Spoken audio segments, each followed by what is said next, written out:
Hello नमस्कार, welcome to inculcate learning. तो हमें बात करनी है जी ईस्टर्न के इनपुट आउटपुट मॉडल के बारे में, या हम इसको ये भी बोल सकते हैं पॉलिटिकल सिस्टम डेरिवेटिव।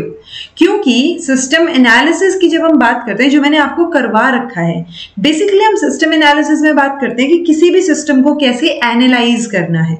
और यूजुअली क्योंकि हम एजुकेशन का फील्ड पढ़ रहे हैं, तो हम सिस्टम एनालिसिस में जो सिस्टम लेके चलते हैं वो एक एजुकेशनल इंस्टीट्यूशन लेके चलते हैं कि अच्छा ठीक है, ये स्कूल है या ये कॉलेज है, इसमें क्या इनपुट होगा, क्या प्रोसेसिंग रहेगी, क्या आउटपुट निकल के आएगा। सो ये ओवरऑल सिस्टम हो गया ना, उस सिस्टम को कैसे एनालाइज किया जाए वो हमने पढ़ा है। बट यहां पर जब हम सिस्टम एनालिसिस के डेरिवेटिव्स की बात करते हैं ना, सो आपको सिलेबस में भी जब सोशियोलॉजिकल या पॉलिटिकल पर्सपेक्टिव आ जाता है कई बार, तो उसमें 3 डेरिवेटिव्स आपको नजर आएंगे। एक तो है जी ईस्टर्न का इनपुट आउटपुट मॉडल, या जिसको हम पॉलिटिकल सिस्टम डेरिवेटिव बोल देते हैं। दूसरा आ जाता है स्ट्रक्चरल फंक्शनल एनालिसिस, यानी उसके स्ट्रक्चर और फंक्शन को एनालाइज करने की बात हो रही है। ठीक है, एक डेरिवेटिव वो रहेगा और तीसरा रहेगा साइबरनेटिक्स।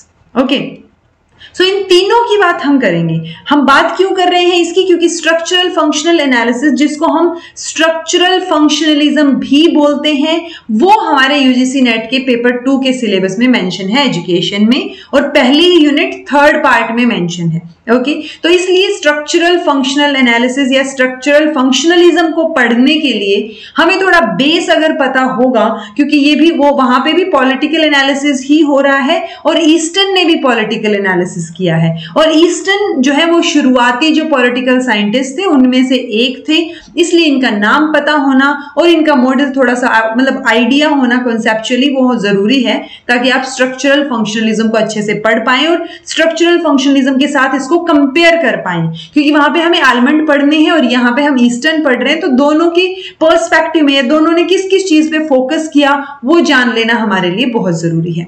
ठीक है, सो डेरिवेटिव्स में हम पहला डेरिवेटिव की बात कर रहे हैं सिस्टम एनालिसिस में। आई होप आपको ओवरऑल बेस क्लियर हो गया होगा कि हम किस बारे में बात करने वाले हैं। ठीक है, सो political system derivative, this is presented by me Raveena. Videos informative लगे तो इनकलकेट लर्निंग को लाइक शेयर सब्सक्राइब कर दीजिएगा। ठीक है, सो देखिए पॉलिटिकल सिस्टम या इनपुट आउटपुट अप्रोच जो है वो एक वन ऑफ द डेरिवेटिव्स है सिस्टम एनालिसिस का, जहां पर जो डेविड ईस्टन है, सो वो एक तो ये ध्यान रखिए कि वो अर्ली पॉलिटिकल साइंटिस्ट में से एक है, यानी शुरुआती दौर में जब पॉलिटिकल साइंटिस्ट की बात हो रही थी ना, तो डेविड ईस्टन का नाम वहां पर आता है। ठीक है, so to have introduced the system approach to politics, तो जो सिस्टम्स अप्रोच, हम बात तो किसमें करते हैं सिस्टम्स अप्रोच की, मैंने करवा रखा है, चैनल पे देख लीजिएगा और मैं आपकी प्लेलिस्ट में भी ऐड कर दूंगी। तो सिस्टम अप्रोच की बात हम एजुकेशन में करते हैं, बट यहां पे जब हम उस सिस्टम को एजुकेशनल इंस्टीट्यूशन की जगह क्या ले रहे हैं, पॉलिटिक्स में उसको इंक्लूड कर रहे हैं, पॉलिटिकल लेवल पे हम एक सिस्टम मान के चल रहे हैं। ठीक है, सो उन्होंने क्या प्रोवाइड किया कि जो ओरिजिनल सेट ऑफ कॉन्सेप्ट्स हैं for arranging at the level of theory and interpreting political phenomena in a new and helpful way. तो इन्होंने एक अलग तरीके से पॉलिटिकल फिनोमिना को समझने के लिए उन्होंने एक तरीका निकाला, एक ओरिजिनल सेट ऑफ कॉन्सेप्ट्स की इन्होंने बात की कि ये चीजें रहेंगी। ओके, तो उन्होंने पॉलिटिकल सिस्टम को एक बेसिक यूनिट ऑफ एनालिसिस की तरह सिलेक्ट किया, जो हम अभी तक मैंने आपको बता दिया। और उन्होंने इंट्रा सिस्टम बिहेवियर पे कंसंट्रेट किया कि अगर हम अलग अलग सिस्टम हैं उनके बिहेवियर्स को कंपेयर करना चाहें, सो वो कंपैरेटिव एनालिसिस की जब हम बात करेंगे वो फिर आलमंड का स्ट्रक्चरल फंक्शनलिज्म भी करता है। ओके, सो कंपैरेटिव एनालिसिस में क्या आ जाता है, आप कंपेयर करते हैं, तो ये इंट्रा सिस्टम बिहेवियर की बात करते हैं अलग अलग सिस्टम्स की। ठीक है, सो इन्होंने कैसे डिफाइन किया पॉलिटिकल सिस्टम को कि those interactions through which values are authoritatively allocated and implemented for the society. तो पॉलिटिक्स में होता क्या है, यूजुअली तो यही होता है ना हमारे पास की पॉलिटिकल लेवल पे हम बात कर रहे होते हैं पॉलिसीज की, उनके इंप्लीमेंटेशन की और बाकी चीजों की। तो ये बोल रहे हैं कि पॉलिटिकल सिस्टम वो सिस्टम है जहां पर जो इंटरैक्शंस होंगी वो किसके कैसे होंगी, अथॉरिटेटिवली एलोकेटेड होंगी। ठीक है, सो वहां पावर और अथॉरिटी पे ज्यादा फोकस दे रहे हैं ये, और उसके बाद सोसाइटी में उनको इंप्लीमेंट किया जाएगा। सो ये पॉलिटिकल सिस्टम डेरिवेटिव का बेस है बिल्कुल। ओके, सो पॉलिटिकल, इसकी कुछ एक कैरेक्टरिस्टिक इन्होंने बताई हैं कि पॉलिटिकल सिस्टम जो है उसमें एक सेट ऑफ इंटरेक्शंस होंगी, वो अथॉरिटेटिवली चीजों को एलोकेट करेंगी, यानी डिसीजन कौन लेगा, डिसीजन जो है वो पावर बाइंडिंग होगा कि जो ज्यादा पावरफुल है वही डिसीजन ले रहा है अथॉरिटेटिवली, डेमोक्रेटिकली यहाँ पे कोई चीज नहीं हो रही है। पॉलिटिकल सिस्टम जो है वो रेगुलराइज्ड पर्सिस्टेंट पैटर्न्स जो हैं उन पे काम करेगा, यानी एक पर्सिस्टेंट पैटर्न आपको नजर आएगा लोगों के बीच, इंस्टीट्यूशन के बीच, जब आप रिलेशनशिप देखेंगे। ओके, पॉलिटिकल सिस्टम जो है वो सेल्फ रेगुलेटिंग सिस्टम होता है। सो इस तरीके के क्वेश्चन आ सकते हैं कि इनमें से ईस्टर्न ने कौन कौन सी बातें बोली हैं। सो ऑब्वियसली वो सेल्फ रेगुलेटिंग सिस्टम की बात करते हैं कि अपने आप से ही कोई चेंज इसमें आएगा, फिर अपने आप करेक्ट कर लेंगे, उसके बाद एडजस्ट होगा वो प्रोसेस और स्ट्रक्चर के अंदर, ठीक है। सो वो सेल्फ रेगुलेशन चलता रहेगा। अगर सेल्फ रेगुलेशन चल रहा है यानी चेंजेस चल रहे हैं, दैट मींस वो स्टैटिक तो नहीं है, डायनामिक है पॉलिटिकल सिस्टम, और फीडबैक मैकेनिज्म के हिसाब से अपने आप को मेंटेन करके रखता है। यानी चेंज कब आएगा, जब उनको फीडबैक मिलेगा कि भाई ये तो इंप्लीमेंटेशन में गड़बड़ हो गई या ये सक्सेसफुल नहीं हुआ कोई पॉलिसी या प्रोग्राम, सो वापस से फीडबैक मैकेनिज्म से उनको फीडबैक मिला, पॉलिटिकल सिस्टम में कुछ ना कुछ चेंजेस हुए, सो वो सेल्फ रेगुलेटिंग रहेगा और फीडबैक मैकेनिज्म पे काम करेगा, ठीक है। पॉलिटिकल सिस्टम जो है वो डिफरेंट होता है जो बाकी सिस्टम होते हैं ना, एनवायरमेंटल, फिजिकल, बायोलॉजिकल, इन सिस्टम से, but is coverable to their influence. तो उनके इन्फ्लुएंस की वजह से यहाँ पे भी आपको इन्फ्लुएंस उनका नजर आएगा। बाउंड्री लाइन होती है जो इनको अलग अलग कर देती है कि अच्छा ठीक है ये एनवायरमेंटल या फिजिकल या बायोलॉजिकल सिस्टम है इस तरीके से, बट बाकी सबका इन्फ्लुएंस एक दूसरे के ऊपर पड़ेगा, ठीक है। Input through demands and supports put the political system at work, जबकि आउटपुट क्या करेगा, जो पॉलिसीज या डिसीजंस जो हैं जो आप एक्सेप्ट नहीं कर, मतलब what is not accepted as feedback। so input और आउटपुट दो चीजों की ये बात करता है मेजरली कि आप इनपुट में क्या कर रहे हैं और आउटपुट में आपको क्या मिल रहा है। so इसीलिए इसको इनपुट, ईस्टर्न का इनपुट आउटपुट मॉडल भी बोला जाता है।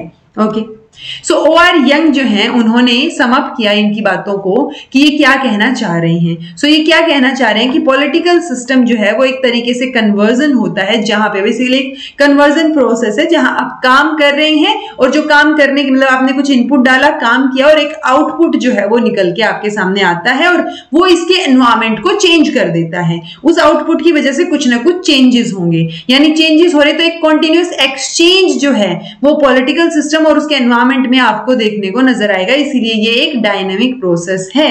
सेम टाइम पे ये जो अप्रोच है ये बहुत सारे अलग अलग कॉन्सेप्ट्स जो है वो प्रोवाइड कर रहा है, किसके साथ डील करने के लिए, पॉलिटिकल डायनामिक्स के साथ डील करने के लिए। किस फॉर्म में, जो सिस्टमेटिक अडेप्टेशंस हैं, क्योंकि अगर आपको फीडबैक मिल रहा है तो आप चेंज करेंगे, अडेप्ट होंगे उस चेंज के प्रति। सो वो अडेप्टेशंस और ये पूरी साइकिल जो है, ये प्रोसेस ऐसे ही चलता रहेगा। सो ये अडेप्ट कैसे होगा, चेंजेस कैसे होंगे, तो उन सब चीजों के बारे में बात करते हैं कि फीडबैक, आपने कुछ चीज इंप्लीमेंट की, वहां से फीडबैक आया, फीडबैक के बेसिस पे आपने वापस से कुछ चेंजेस किए उसके, तो ये ओवरऑल चीजें अडेप्टेशन और चेंज का जो प्रोसेस है वो चलता रहेगा। ये ओवरऑल सम अप किया इन्होंने ईस्टर्न के पॉलिटिकल सिस्टम को, लेकिन बहुत सारा क्रिटिसिज्म भी इनको झेलना पड़ता है। ईस्टर्न का जो पॉलिटिकल सिस्टम है उसको सीवियरली अटैक किया जाता है, जैसे एसपी वर्मा ने बोला कि ये एब्स्ट्रैक्शन में है सारी चीजें, कि आप बोल रहे हो, मतलब कहने में अच्छी लग रही है ये बातें कि आपने कुछ इंप्लीमेंट किया, देन वहां से फीडबैक मिला, देन आपने वापस से कुछ चेंज किया तो सेल्फ रेगुलेशन हो गया, कि ये सारी बातें जब आप एम्पिरिकल पॉलिटिक्स की बात करेंगे ना, जब रिलेशनशिप देखेंगे या ग्राउंड लेवल पे चीजें देखेंगे तो इम्पॉसिबल है एस्टैब्लिश करने के लिए। सो एब्स्ट्रैक्शन बोला इन्होंने इन सारी चीजों को, ठीक है। यूजीन मिहान ने भी बोला कि ईस्टर्न जो है वो एक थियरी को कम एक्सप्लेन करते हैं और ज्यादा करते हैं, कॉन्सेप्चुअल फ्रेमवर्क क्रिएट करते हैं, मतलब एक्सप्लेनेशन कम है। अभी तक आपको भी समझ आ गया होगा कि हाँ ठीक है हमारा कॉन्सेप्ट क्या है ओवरऑल। ईस्टर्न ने जो कॉन्सेप्चुअल फॉर्म दी तो ईस्टर्न का कॉन्सेप्ट तो हमें समझ आ गया कि ठीक है आप जो है मतलब कॉन्टिन्यूटी में कुछ फीडबैक मिला, चेंज मिला, अडेप्ट कर रहे हैं, इन्हीं चीजों पे आप फोकस कर रहे हैं, ओके।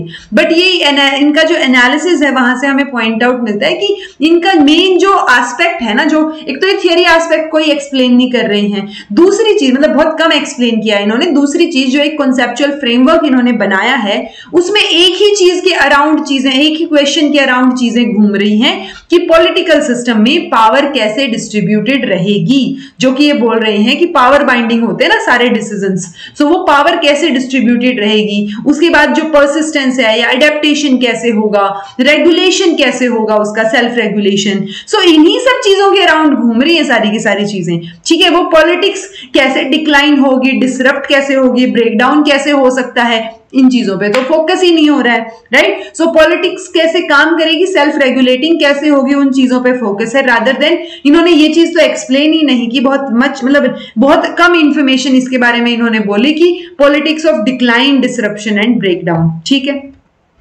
अब इन सारे क्लेम्स के बाद भी ऑब्वियसली कुछ ना कुछ मेरिट्स तो रही होंगी जब हम इसको पढ़ रहे हैं। सो ये मैक्रो लेवल स्टडीज के लिए डिजाइन किया गया है, मतलब बड़े मोटे मोटे तौर पे चीजों को देखने के लिए। इसीलिए जो ईस्टर्न का मॉडल है ये नॉर्थ अमेरिका और वेस्टर्न वर्ल्ड से बाहर तक नहीं फैल पाया, हम इसको पढ़ते जरूर हैं बट ये ग्राउंड लेवल पे बहुत ज्यादा जगह पे नहीं फैला। ठीक है, ईस्टर्न का जो पॉलिटिकल सिस्टम है जिसको इनपुट आउटपुट बोलते हैं वो सिर्फ प्रेजेंट के साथ डील करता है कि कैसे सेल्फ रेगुलेशन हो रहा है, पास्ट में क्या हुआ है, फ्यूचर में क्या होगा वो ज्यादा इन्होंने इंक्लूड नहीं किया है, तो ये सिर्फ प्रेजेंट पे फोकस कर रही हैं। ठीक है, उसके साथ साथ जो इनकी मेरिट्स की अगर हम बात करें, this approach has provided an excellent technique for comparative analysis. तो अब मैक्रो लेवल पे चीजें हो रही हैं तो हम बड़े लेवल पे मोटे मोटे तौर पे कंपेयर कर सकते हैं चीजों को, हम कंपैरेटिवली एनालाइज कर सकते हैं कि वो सिस्टम कैसा है, यहाँ का सिस्टम कैसा है, सो वो हम एनालाइज जरूर कर सकते हैं इससे। ठीक है, इन्होंने एक सेट ऑफ कॉन्सेप्ट और कैटेगरीज बता दी हैं जो कि कंपैरेटिवली मतलब कंपैरेटिव एनालिसिस को ज्यादा बेहतर और ज्यादा इंटरेस्टिंग बना रही हैं। तो कंपैरेटिव एनालिसिस के लिए ये जरूरी है, ये इसकी सबसे पहली मेरिट रहेगी। ओके, यंग ने भी ये एडमिट किया, ऑब्वियसली यंग ने जो कंक्लूजन निकाला था उसके बाद यंग ने एडमिट किया कि ऑब्वियस है कि अनडाउटेडली ये जो ईस्टर्न का एनालिसिस है ये मोस्ट इंक्लूसिव सिस्टमैटिक अप्रोच है अभी तक का। ठीक है, क्योंकि पॉलिटिकल साइंटिस्ट या पॉलिटिकल एनालिसिस की स्पेसिफिकली अगर हम बात करें तो सिस्टमैटिक अप्रोच को ये बहुत बेहतर तरीके से मोस्ट इंक्लूसिव वे में इसको पूरा कर रहा है। ओके, यूजिन मिहान ने भी बोला कि Easton has produced one of the few comprehensive attempts to lay the foundation. So आगे मतलब एक फाउंडेशन, तभी मैं बोल रही हूँ ना स्ट्रक्चरल फंक्शनलिज्म पढ़ने के लिए हमें बेस पता होना चाहिए। सो इनिशियली इन्होंने इन चीजों पे काम किया, सो फर्दर मतलब वो होता है ना कि एक जनरल फंक्शनल थियरी जो है पॉलिटिक्स की वो हमें यहाँ से मिलेगी, उसकी मतलब एक बेसिक फाउंडेशन जो है वो इन्होंने पॉलिटिकल जो साइंटिस्ट हैं उन्होंने दी है पॉलिटिक्स के बारे में और पॉलिटिक्स में सिस्टम्स अप्रोच के बारे में। ओके, सो ये चीज आई होप आपको समझ आई हो कि ईस्टर्न जो है वो मेजरली किस पे फोकस करते हैं, इनका काम जो है वो इनपुट आउटपुट पे ये फोकस कर रहे हैं, बट उसके अलावा भी इनपुट आउटपुट मॉडल तो हम इसको बोल रहे हैं, ये अडेप्टेशंस पे, चेंज पे, एक फीडबैक मिले, उन सब चीजों पे ज्यादा फोकस कर रहे हैं। ठीक है, आलमंड आपको थोड़ा सा उलट नजर आएंगे, वो आलमंड जो है आपको स्ट्रक्चरल फंक्शनलिज्म है ना, तो स्ट्रक्चर और फंक्शन उन दो चीजों पे काम करते हुए नजर आएंगे, इसीलिए हम उसको स्ट्रक्चरल फंक्शनलिज्म बोलेंगे कि पॉलिटिकल सिस्टम जो है उसका स्ट्रक्चर क्या है और फंक्शनिंग कैसे होती है। इसीलिए उसके दो फंक्शन, वो इनपुट आउटपुट फंक्शन जिससे रिलेटेड नेट में क्वेश्चन लास्ट टाइम आया हुआ है। ओके, तो स्ट्रक्चरल फंक्शनलिज्म जो है वो नेक्स्ट लेक्चर में हम कवर करेंगे। ईस्टर्न ने क्या क्या चीजें बोली, कैसे वो एक पॉलिटिकल साइंटिस्ट थे, कैसे उन्होंने एक बेस लेवल सेट किया सिस्टम एनालिसिस में और सिस्टम एक पॉलिटिकल एंगल उसके अंदर लाके। सो आई होप आपको थोड़ा सा समझ आया हो, फिर भी कुछ नहीं समझ आया हो तो कमेंट करके पूछ लीजिएगा, समझ आ गया है तो कमेंट करके बता दीजिएगा। This was all about today, thank you so much for watching, be happy, keep smiling, subscribe to inculcate learning because it is absolutely free and be consistent in your efforts.